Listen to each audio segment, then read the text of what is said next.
What is up, you guys? Welcome back to the channel. Hopefully each and every one of you guys are having a great and amazing day.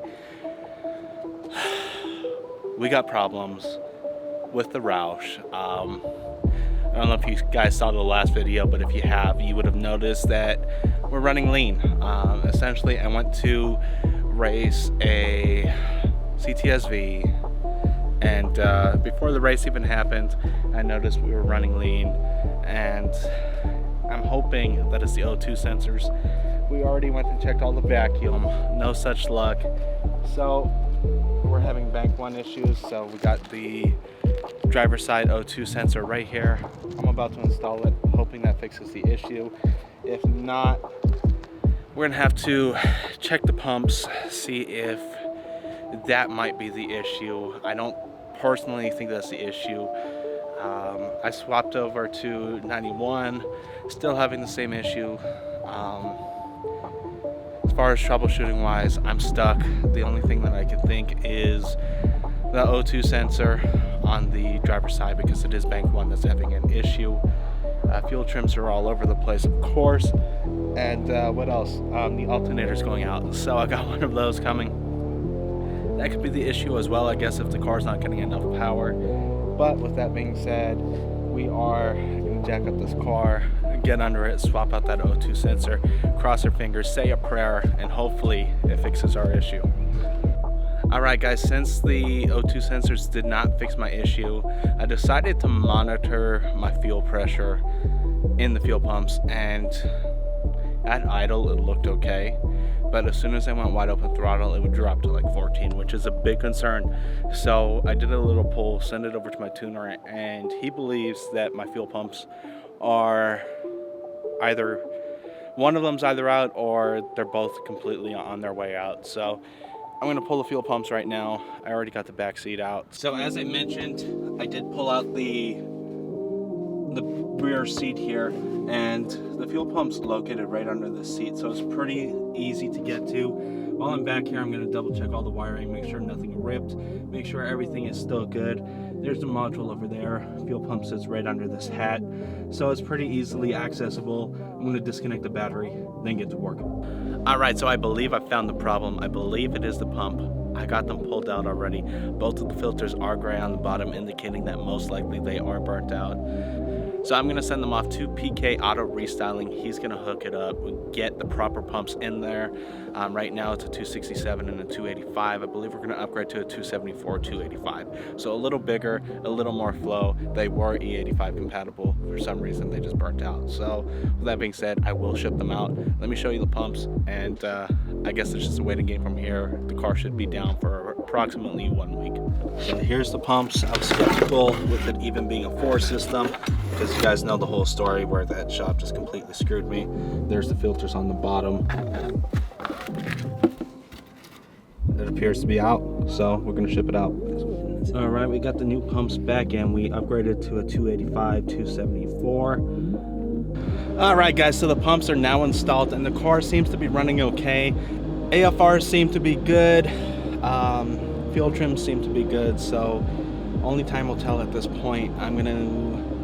The car's still on 91. I believe we have, let's see, I want to say about a quarter of a tank. So what we're gonna do right now is take a data log on 91, send it over to the tuner, make sure everything's okay. But we're not gonna wait for a reply, because that's probably gonna take until Monday. From there, we're immediately gonna fill up with the E85, swap the tune over, and hopefully we're good to go. Again, we're going to take precaution. I'm going to monitor the AFRs closely, take a look at the fuel trims, make sure that the fuel pumps are getting the pressure that's needed. If not, then we know we have a different issue.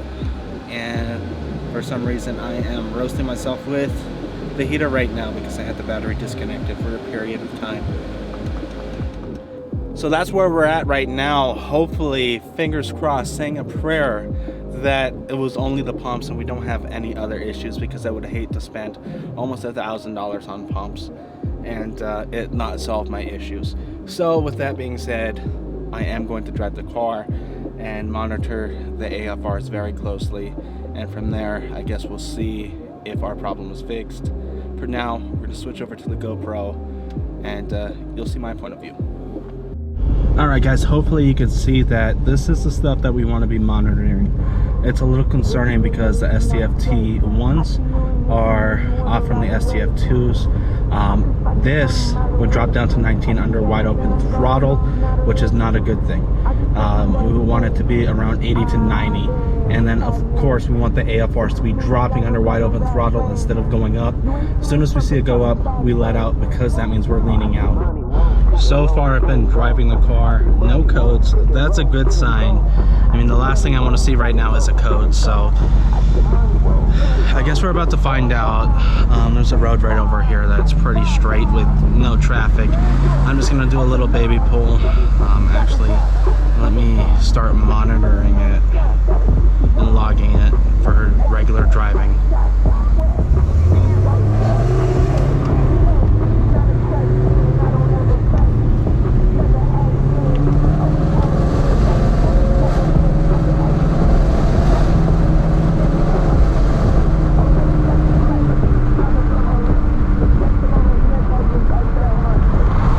Concerning to me that the fuel trims are so different. One's in like -10, one's in like +2. It just doesn't make sense to me. But again, I'm not the tuner. See, one's at 15, one's at 0.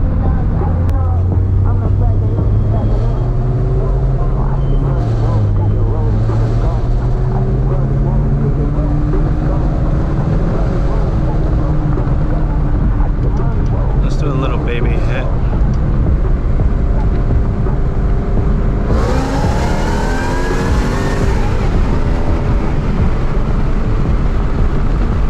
That seemed good.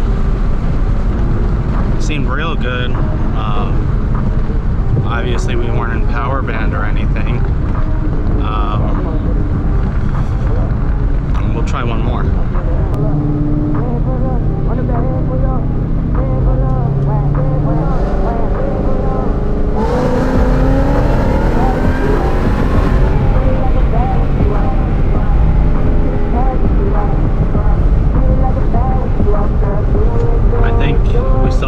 With those pumps. Alright, so we're gonna do one more pull here.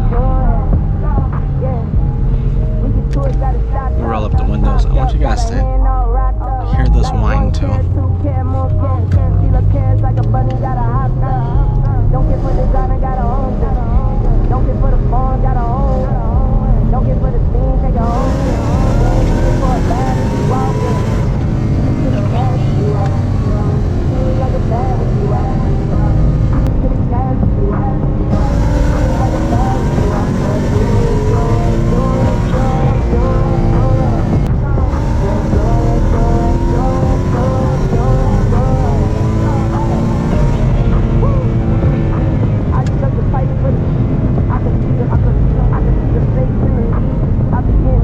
So 3 back-to-back pulls. Everything seemed good with the AFRs. That's a win in my books. Alright guys, I just did one more pull off camera, and I gotta check engine light flashing at me. So what is it? I don't know, but it went away. I'm really lost at this point on what it can be. Change the pumps. Is it a vacuum leak? I seem to checked everything off, and didn't come across anything there. So I don't know what it is anymore, man. It's getting frustrating. All right, guys, so I'm kind of at a loss for words on what's going on with this car right now. Earlier, I did a little bit of a test. I removed the ground. Within a few seconds, the car died. Now, come around here. Oh, see, now it's doing it. The voltage started to dip as soon as I removed the battery. But earlier, it completely died. Now it's staying at about 13. So, what can it be at this point? I have no idea. It's really frustrating me.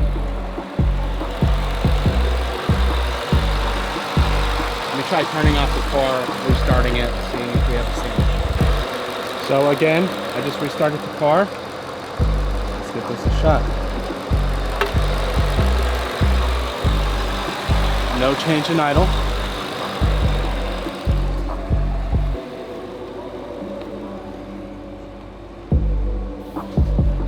Voltage dropped to 9.5, 9,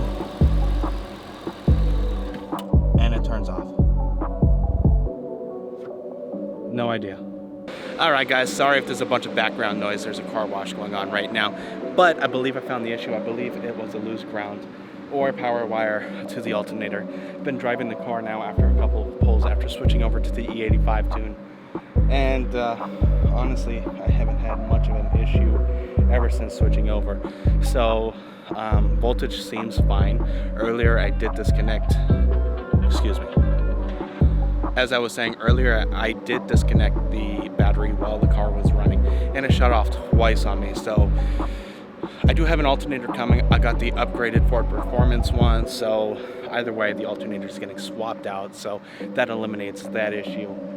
And right now, since the car is running good, I'm going to put some ice in the tank, cool it down. We'll probably be here for 20 to 30 minutes or so, allowing it to cool off, and then we're gonna go test out our 60 to 130s. Honestly, I did a little pull before coming here, and it caught me off guard. I've never felt the car pull like this before. It was really, really surprising, and like I said, it did throw me off guard.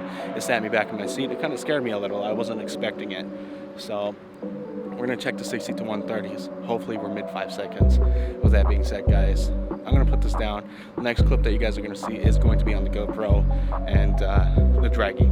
I'll mount my phone on the windshield. So as you see, we've got this ice, and in here we are draining all the water. So right now the water is actually pretty cool. It's not too hot. I'm gonna turn the ignition on and cycle some water through real quick and get the IATs down.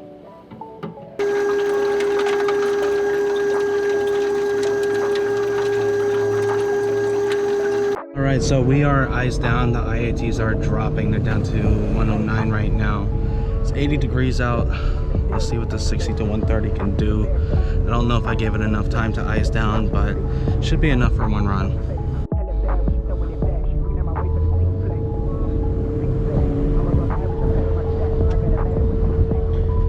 Data log this run, make sure everything is good.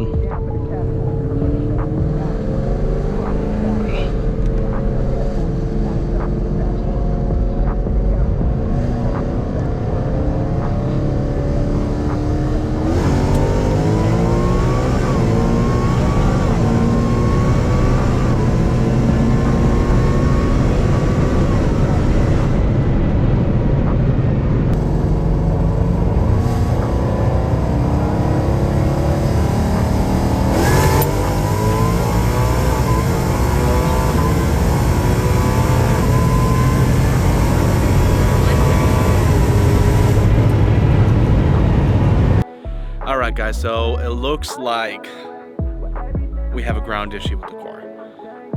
Last night I had the car running and I decided to disconnect the battery and the car completely shut off, so that's indicating that there's either something going on with the alternator or there's a ground issue. But I decided to do it again to see if it was shut off, and it stayed running. In fact, the voltage was actually going up. So I don't know if there's a problem with the alternator itself and it's working when it wants. It's kind of funny, it started working after doing some pulls. Before I did the pulls, I would disconnect it and it would turn off. I did the pulls and it started working. So now what I'm gonna do is get under the car, double check all the electrical connections, make sure all the grounds are good, look at the alternator, make sure that the power wire is connected all the way, and the ground, make sure all the bolts are tight. Double check the O2 sensors and everything while I'm down there. And I guess we'll go from there. So we got the car all jacked up, the battery's disconnected. As we can see, time to get under the car. All right, so I double checked all of the connections under the car, and unfortunately nothing was loose. Well, I guess that's a good thing because we've narrowed it down to most likely the alternator's bad. I'm gonna get the car up on the lift in the next couple of days. The alternator should be in on Wednesday, so just a few more days.